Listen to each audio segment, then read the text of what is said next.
Home Energy by Stephen MUFSON and ARELIS Hernandez. The Washington Post, October 29, 2017, 9:58 p.m. Workers from Montana-based Whitefish Energy Holdings help fix the island's power grid, damaged during Hurricane Maria in September, in Manatee, Puerto Rico. Last week, Reuters. Alvin Baez file photo. The Puerto Rico Electric Power Company canceled Sunday a controversial $300 million contract it had signed with a small Montana-based company and tasked with a central role in repairing the territory's hurricane-ravaged electric grid. The move came after Gov. Ricardo Rossello said the contract was a distraction and should be canceled after critics in the electric power industry, Congress and the Federal Emergency Management Agency raised questions about whether the company, Whitefish Energy, was well equipped to respond to the hurricane damage. 39 days after Hurricane Maria hit the territory, and only 2 days before a hearing of the Senate Homeland and Governmental Affairs Committee, Rossello said that he would request assistance from Florida and New York under mutual aid arrangements that utilities traditionally activate to help other states during an emergency. About 80% of the people living on the Commonwealth's main island still have no electricity, as a result of the information that has been revealed and the need to protect the public interest. As governor, I am asking the Power Authority to cancel the Whitefish contract immediately, Rossello said in a Sunday morning news conference at La Fortaleza, the governor's mansion. He did not cite particular new information beyond what has been in the press. Ricardo Ramos, executive director of the Puerto Rico Electric Power Authority, or PREPA, said Whitefish would be paid to complete ongoing work on a transmission line. He defended his agency and the deal, citing Puerto Rico's emergency needs. The best thing that can happen is its cancellation, Ramos said. But the investigations will continue. In tweets Sunday morning, Rossello also called for additional measures to scrutinize contracting by the territory's power authority more carefully. He said there should be a special outside coordinator to monitor the utilities' purchases so we can have more clarity in this process. The governor's statements, however, added to the confusion about the oversight of the utility and the Commonwealth, both of which are bankrupt. A financial oversight board that Congress created for Puerto Rico is planning to ask a federal court this week for clear authority to examine contracts as small as $10 million. The federal judge is overseeing the restructuring of Puerto Rico's more than $70 billion in debts. Just last week, the Oversight Board said it would use its existing authority to install its own emergency manager, dubbed Chief Transformation Officer, to pay closer attention to the day-to-day operations of the utility. The governor is opposing the appointment and said he would name his own administrator for PREPA's purchases. Rossello, who like many Puerto Ricans has complained that the federal government plays a colonial role in the territory, has been battling the influence of the Oversight Board, created under the Puerto Rico Oversight, Management and Economic Stability Act. However, Congress sees the board's role as crucial.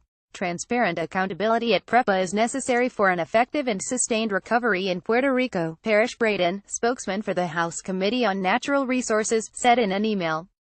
He called for cooperation between the governor, the Oversight Board, the Chief Transformation Officer and federal partners.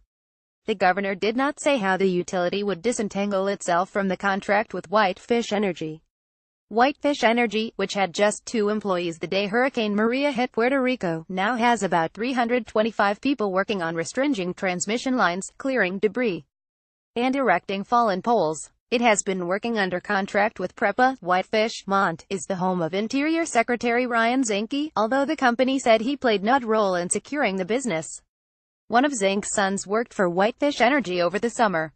The company's chief executive, Andrew Tekmansky, has extensive experience in the electric transmission business, but the company has focused mostly on unsuccessfully trying to set up a plant to manufacture transformers. It has also received small grants from the Energy Department. It is backed by HBC Investments Partners Fund, a Dallas-based private equity firm whose members have a long record of financial support for the Republican Party.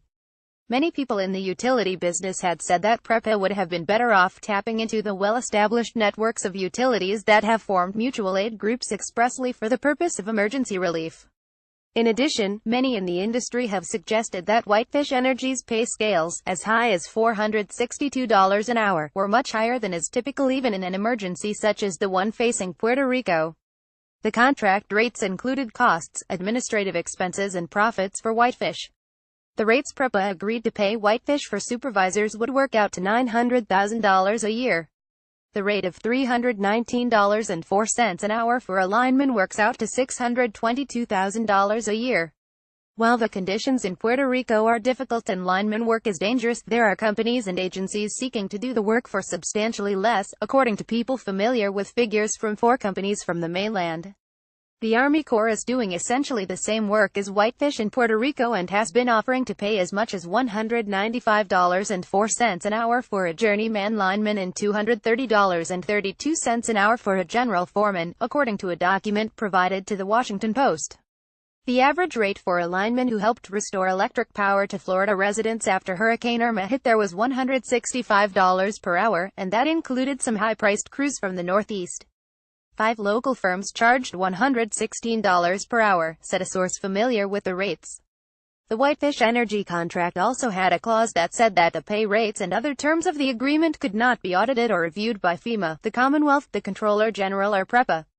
The contract also required that PREPA, before signing, had confirmed that FEMA had reviewed and approved the agreement to ensure that money spent would qualify for funding from FEMA. FEMA said Friday that it had not approved the Whitefish Energy agreement, based on initial review and information from PREPA. FEMA has significant concerns with how PREPA procured this contract and has not confirmed whether the contract prices are reasonable, the agency said in a statement. In a news conference Sunday, PREPA Chief Ramos said he learned of those contract clauses from the media. Politics, weather, energy.